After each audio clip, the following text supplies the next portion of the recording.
আপনি কাউকে কষ্ট দিয়েছেন, কারো মন নিয়ে খেলেছেন, দিনের পর দিন আপনি তাকে কষ্ট দিয়েছেন, তাহলে এটাও মনে রাখেন আপনি কোনোদিন সুখ খুঁজে পাবেন না।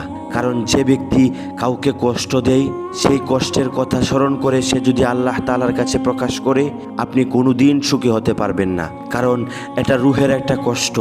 এই কষ্ট সে যদি আল্লাহ তাআলার কাছে প্রকাশ করে, আপনি কোনোদিন সুখী হতে পারবেন না। আপনি যাকে কষ্ট দিয়েছেন তার কাছে মাপ চান। সে যদি আপনাকে মাফ করে, তাহলে আল্লাহ তাআলা আপনাকে মাফ করবে। সে যদি আপনাকে মাফ না করে, আপনি কোনো দিন সুখী হতে পারবেন না। আল্লাহ তাআলা আপনাকে কোনো মাফ করবেন না।